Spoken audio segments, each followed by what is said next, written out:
Olá, meu nome é Ariane e hoje a gente vai estar dando início ao estudo sobre as fases de cumprimento de sentença. Vou estar falando brevemente sobre a execução provisória. Bom, ela é cabível quando a apelação é recebida apenas no efeito devolutivo, sendo fundado no quê? No título executivo judicial provisório.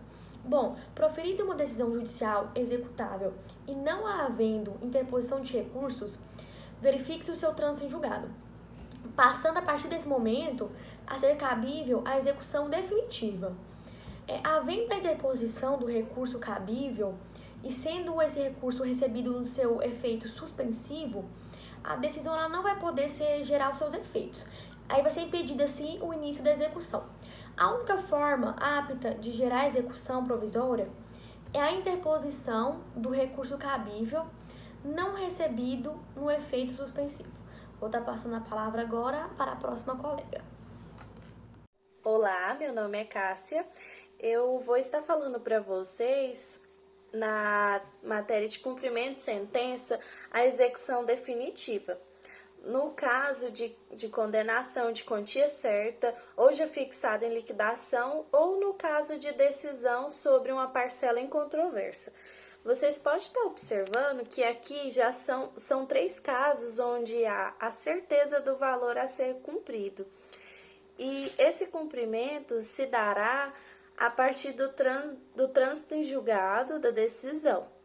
E o exequente precisa fazer o requerimento, porque ele não se dará automático ou de ofício do Poder Judiciário. É preciso ter a provocação do exequente em relação ao cumprimento definitivo de sentença, onde o executado será intimado para pagar o débito em 15 dias.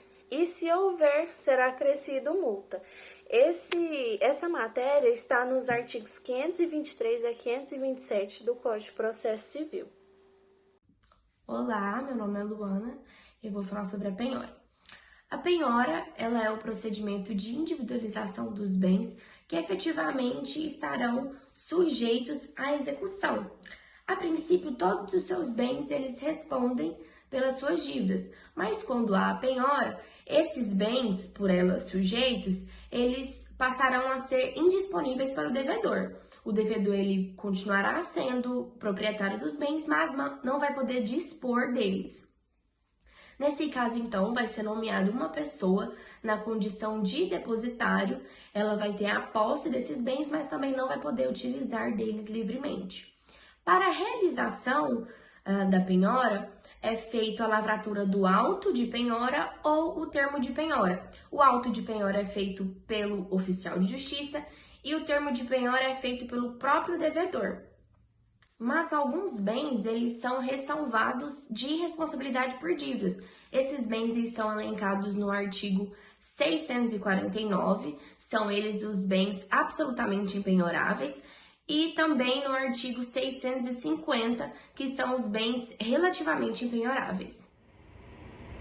Olá, meu nome é Lucas e eu vou continuar o tema agora falando sobre avaliação.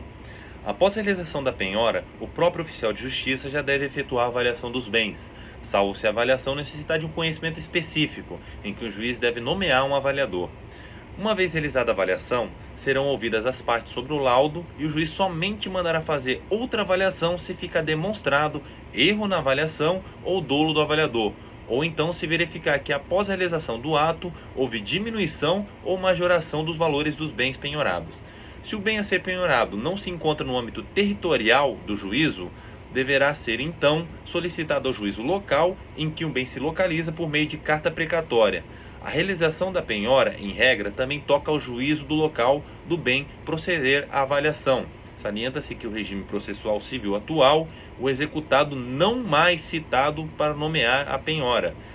Ele não tem direito de se nomear a penhora, mas sim deve pagar. Se o não cumprimento do seu dever de pagar, nem mesmo diante de multa, deverá sofrer sanções, sujeitando-se à prática de atos capazes de retirar do seu patrimônio o valor em dinheiro suficiente para saldar a dívida. Olá, meu nome é Mariela e eu irei lhes apresentar sobre expropriação. Primeiramente, devemos nos orientar sobre o que vem a ser expropriação. Bom, A expropriação é a última etapa do procedimento executivo para pagamento de quantia certa contra devedor solvente. É a modalidade de desapropriação forçada, na qual o proprietário será privado daquilo que lhe pertence por motivo fundado em lei. Ela se caracteriza pela transferência de bens ou valores do patrimônio do executado para o exequente, nos limites do crédito.